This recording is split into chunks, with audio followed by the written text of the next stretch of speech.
Oliver Raines gripped the arm of the plastic chair like it was the only thing keeping him from falling apart. His 5-year-old son, Wyatt, was in the emergency room with a fever so high, the thermometer had blinked red. He didn't even notice the woman who sat down next to him until she offered him a cup of coffee.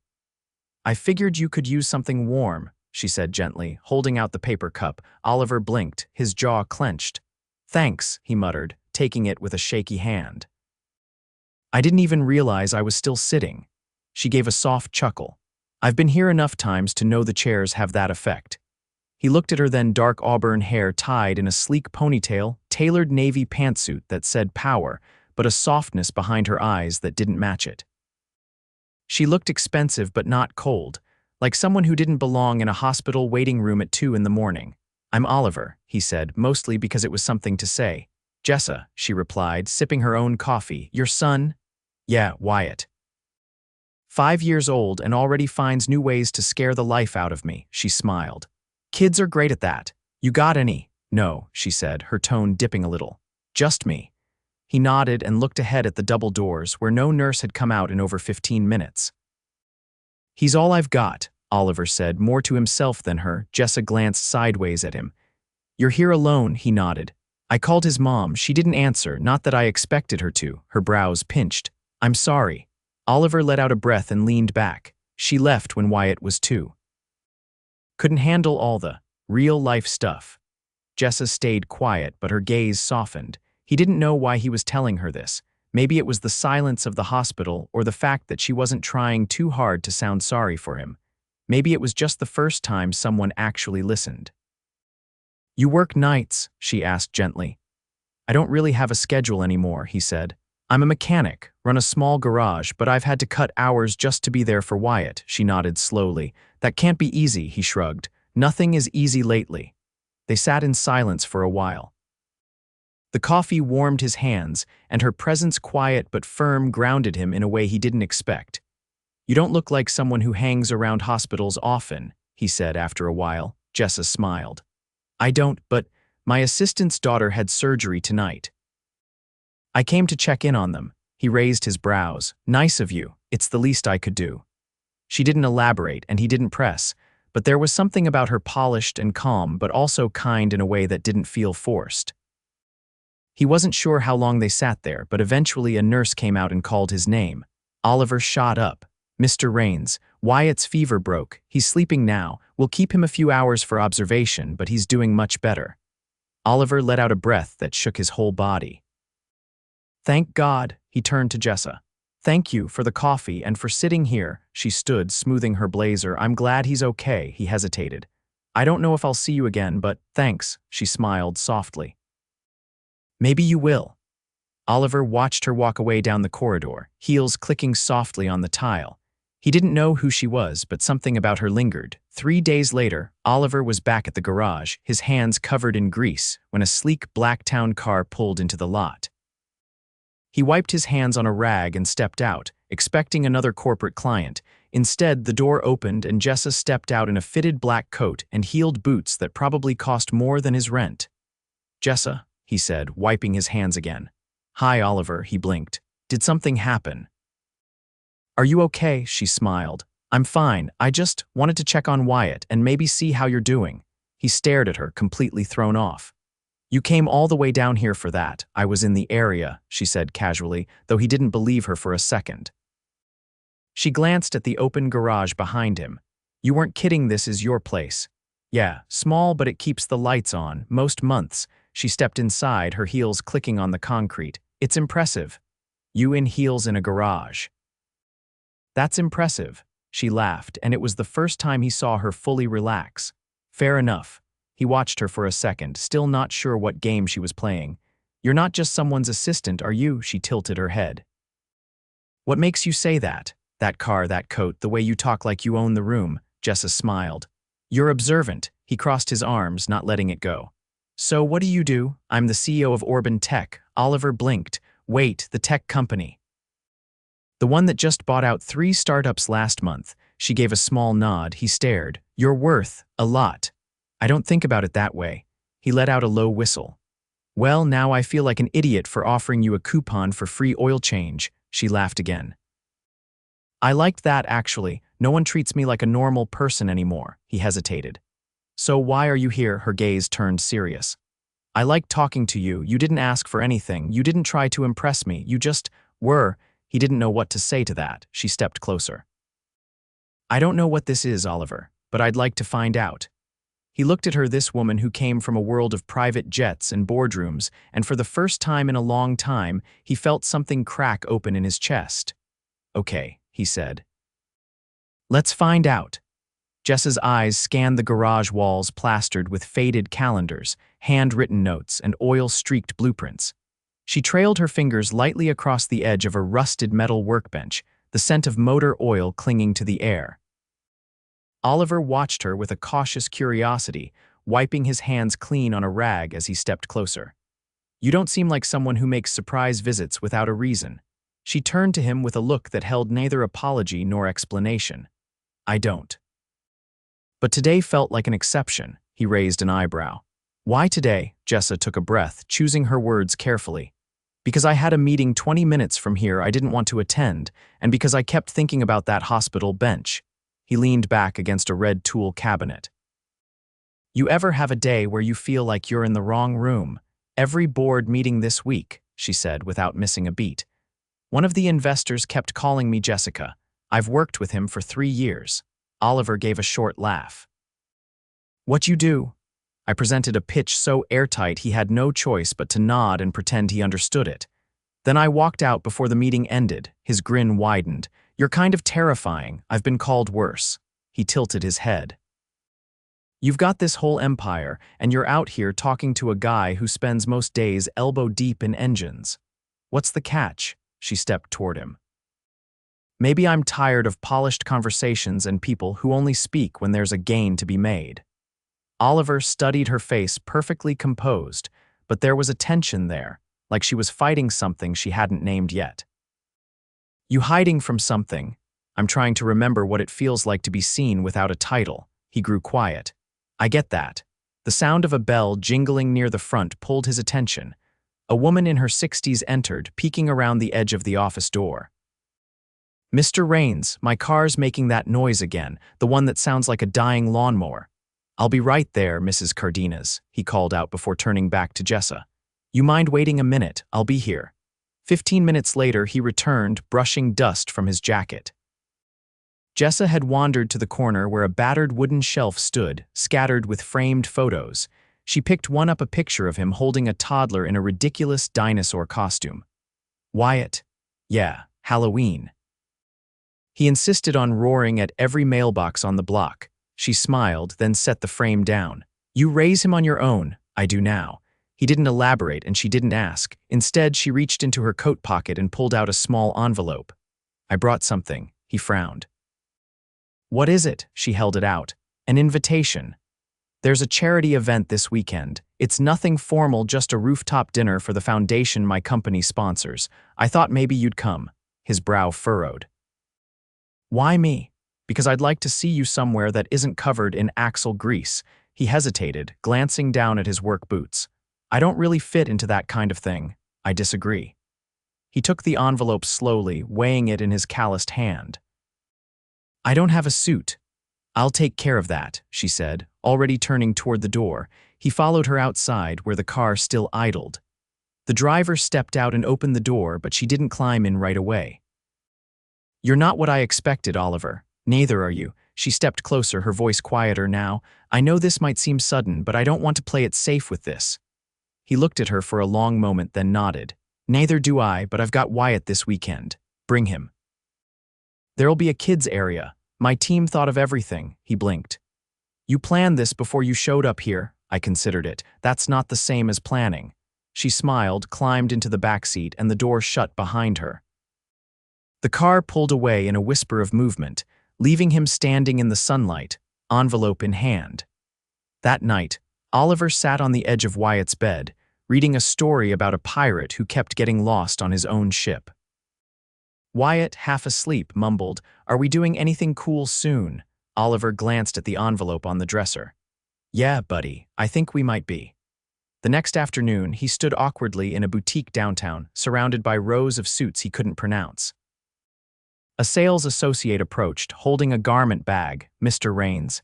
This was delivered earlier, custom fitting per Miss Hawthorne's instructions." He blinked. "She sent a suit." "Yes, sir, tailored to your last measurements. She said you'd know what that meant." He didn't. But he didn't ask questions either. When he arrived at the rooftop event, Wyatt in hand, and both of them dressed better than either had ever been, he was greeted by a view of the city skyline bathed in gold. Twinkling lights draped across trellises, soft music played from hidden speakers, and waiters in pressed uniforms glided between guests. Jessa stood near the edge, her dress a shade of deep navy that shimmered like stars. Not a single person approached her, either too intimidated or too reverent, but she looked up the moment she felt his presence. "You clean up well," she said, her eyes flicking to Wyatt, who clung to Oliver's leg. "You weren't kidding about the view." "I never do." He stepped closer. "You sure we belong here?" "I'm sure I want you here."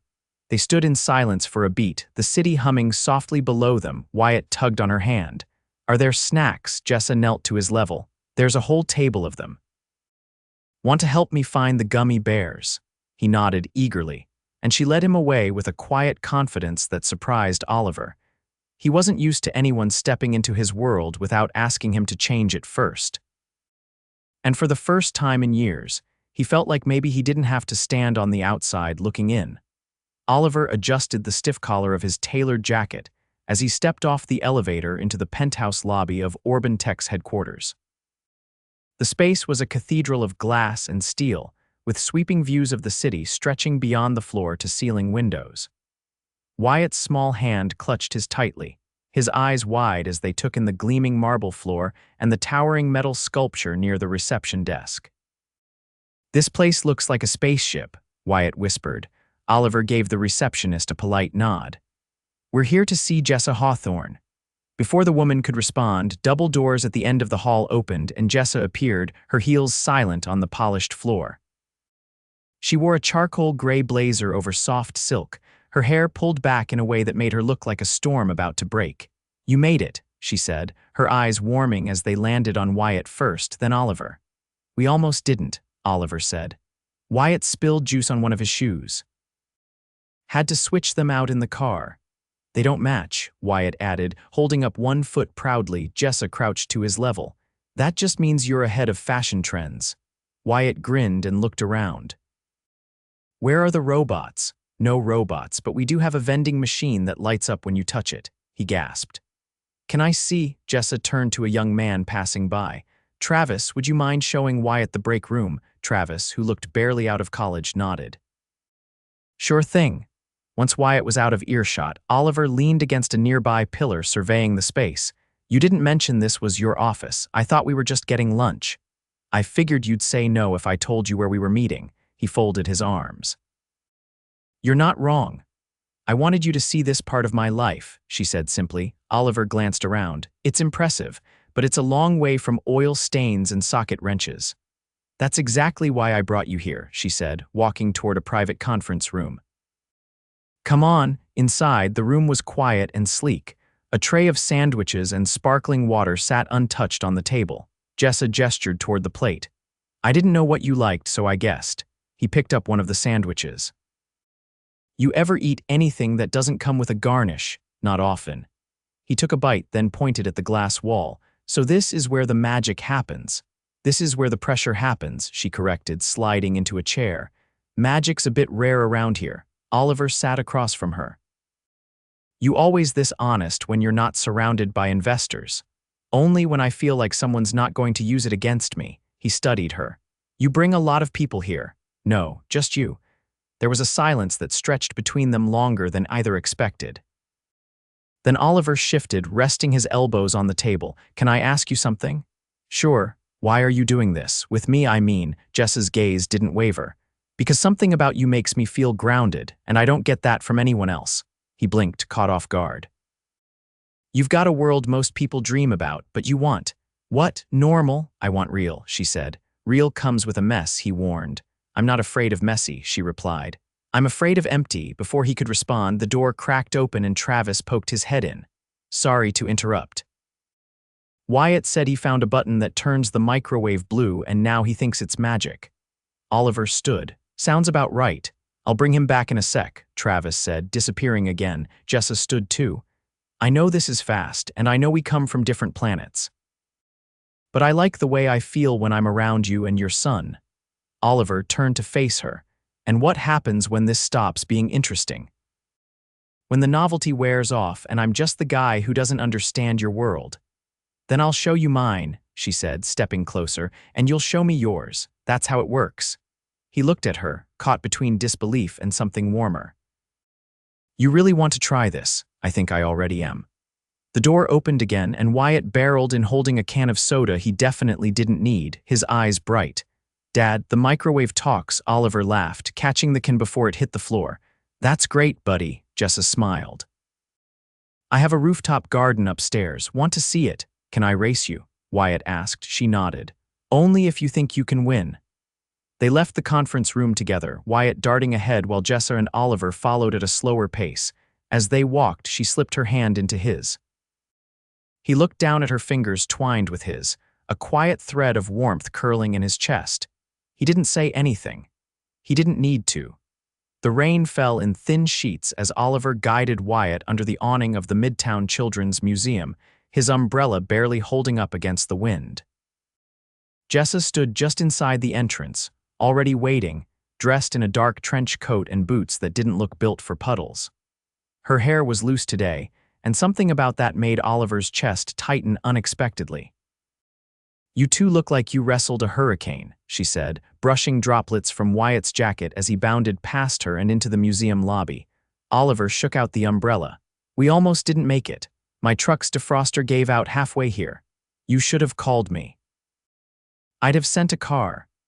I don't want to get used to that, he said, lifting his chin. I'm not built for chauffeurs. I'm aware, she said, her voice softer now. She followed his gaze to Wyatt, who was already darting toward the dinosaur exhibit at the far end of the lobby. A staff member waved him through, recognizing them from their last visit. Oliver leaned against the wall, arms crossed. He's been asking about you, wants to know if you know how to make pancakes. I burn everything but toast. You'll have to cover that one. He chuckled, then grew quiet. He likes you, Jessa turned to him. Do you? He hesitated only a second. Yeah, I do. They stood in silence, the kind that didn't ache or demand to be filled. It was comfortable now. Familiar. You know, she said, stepping closer, you never asked me why I was in that hospital waiting room the night we met. He looked at her. You said your assistant's daughter was having surgery. She was, Jessa nodded. But that wasn't the only reason I was there. Oliver's brow furrowed. I just walked out of a boardroom where I was told I needed to step back. One of my investors thought my presence was making people uncomfortable. I was supposed to go home. Instead, I went to sit in a place where discomfort was real, where people weren't pretending. Oliver didn't speak. He just listened. I sat down beside you because you looked like someone who wasn't faking anything, and I needed that. He let that settle before responding.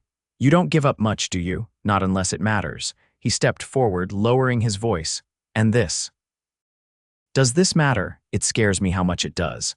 Before he could respond, Wyatt sprinted back, beaming. There's a robot that draws with crayons. It made a picture of a cat, but it looks like a potato. Jessa knelt beside him. That's amazing. Did you name it, Mr. Scribbles? She grinned. Perfect. Wyatt tugged her hand. Come see it. Lead the way. They followed him through the glass doors and into the exhibit. Children's laughter bounced off the walls, and the air smelled faintly of popcorn and disinfectant. Jessa kept pace beside Oliver, her hand brushing his once, then staying. Later, when the museum closed and the three of them stood outside under the awning again, the rain had eased into a mist. Oliver pulled the truck around while Jessa waited with Wyatt, who was half asleep on her shoulder. When he got out to open the door, she handed him softly into his arms. He's out, she whispered. I'll put him in the back, Oliver said. He'll sleep through the drive. She nodded, but didn't move toward her car. He closed the passenger door gently and turned back to her. You staying in town tonight? I was supposed to fly out at 8. Tokyo, expansion talks. You going? I told them to reschedule. He blinked. That important? I told them it could wait. Oliver stepped closer. "You sure about that? I'm not sure about anything anymore," she said. "But I want to be," he paused. "Come back with us. I'll make pancakes in the morning. Wyatt won't shut up about them." She looked at the truck, then at him. "Are you offering breakfast or something more?" "I'm offering a beginning." She smiled, not polished or perfect, but real. "Then I'll follow you." The drive back was quiet, Wyatt snoring in the backseat. Oliver kept one hand on the wheel, the other resting on the seat beside him. When they reached the house, he parked in front of the small porch, the single porch light flickering as usual. He turned to her. "It's not much. It's not about what it is," she said. "It's about who's inside." He carried Wyatt in, tucked him into bed without waking him, then returned to find Jessa sitting on the worn green couch, her coat off, her shoes by the door. She looked like she'd always belonged there. He sat beside her, the space between them disappearing with a breath. "I've spent so long building walls," she said quietly. "Not just at work, everywhere," he nodded. "Me too, different kind but same result. I want to break them down, with you." He reached for her hand. "Then let's do it." Together. She turned to him, her lips brushing his as gently as a promise. In the weeks that followed, their lives wove together in ways neither had planned. Jessa taught Wyatt how to beat her at chess, and he taught her how to make pancakes that didn't burn. Oliver started expanding the garage, adding a second bay with the help of a quiet investment from someone who never asked for credit. One afternoon, as they stood in the backyard watching Wyatt chase a soccer ball that had no chance of surviving the week, Jessa held Oliver's hand and looked up at him. "I didn't think I'd ever find this," she said. "You weren't looking in the wrong places," he said, pressing a kiss to her hair. "You just hadn't found the right bench yet." And under the late afternoon sun, with laughter in the air and a future unfolding quietly around them, the woman who had everything and the man who had almost nothing found exactly what they'd both been missing. The late spring air had a softness to it, the kind that made windows creak open and flowers bloom too fast. Inside the small backyard of Oliver's house, string lights flickered to life as the sun began its slow descent behind the trees. The scent of grilled vegetables and rosemary chicken drifted from the patio, where Jessa arranged place settings on a reclaimed wood table she'd insisted they build together. Oliver stepped out with a pitcher of lemonade in one hand and a dish towel slung over his shoulder. Wyatt's brushing his teeth. He somehow got chocolate on his knee, again. "He's consistent," Jessa replied, placing the last fork down. "I admire that in a man." Oliver leaned in to kiss her cheek, pausing just long enough to breathe her in. "You sure you're up for tonight?" She looked across the table at the two extra chairs. "Meeting your sister and her husband. I've been through shareholder mutinies and international contract disputes." "I can handle dinner." She doesn't hold back. "I don't expect her to." Jessa adjusted a napkin, then glanced over. "You haven't told her yet, have you?" He shook his head. "I wanted to wait until it felt real." "And now it does." He didn't answer. He just reached for her hand and squeezed. The screen door creaked open as Wyatt emerged, now wearing pajama pants with rockets and a fresh band-aid on his shin. "I'm ready," he announced, climbing into the seat nearest the grill. "Good," Oliver said. "They'll be here any minute." Minutes later, headlights swept across the driveway. A car door slammed, and a voice rang out. "Oliver Raines, if this chicken is dry again, I'm never forgiving you." A woman in her 30s with curly hair and an expression of practiced skepticism appeared at the gate, followed by a tall man with a quiet smile. "Sasha," Oliver said, pulling her into a hug. "Glad to see you haven't changed." She stepped back, eyes moving to Jessa. "So this is her." Jessa extended a hand. "Jessa Hawthorne." Sasha crossed her arms. "I Googled you." "Good," Jessa said. "Then we're even." Sasha blinked, then laughed. "All right, I can work with that." As the evening unfolded, the conversation shifted from cautious to comfortable. Sasha grilled Jessa about her childhood, her favorite books, and whether or not she knew how to fix a wobbly table leg. Jessa answered each question without flinching, and by dessert, Sasha was offering to share her peach cobbler recipe. After the guests left and Wyatt fell asleep on the couch mid-sentence, Oliver and Jessa stood in the kitchen, washing dishes side by side. "She likes you," he said, rinsing a plate. "She told me I passed her test. She has a lot of them." Jessa handed him a clean glass. I like that about her. He dried it, then turned to face her. I've been thinking, that's dangerous. I'm serious. He took her hands. You've been here almost every day for a month. You've started leaving your heels by the door. You know where we keep the cereal. She tilted her head. Are you asking me to move in? No, he said, then paused. Yes, but not just that, she blinked. Oliver. He reached into his back pocket and pulled out a small box. I don't have a yacht. I don't own a villa in Tuscany.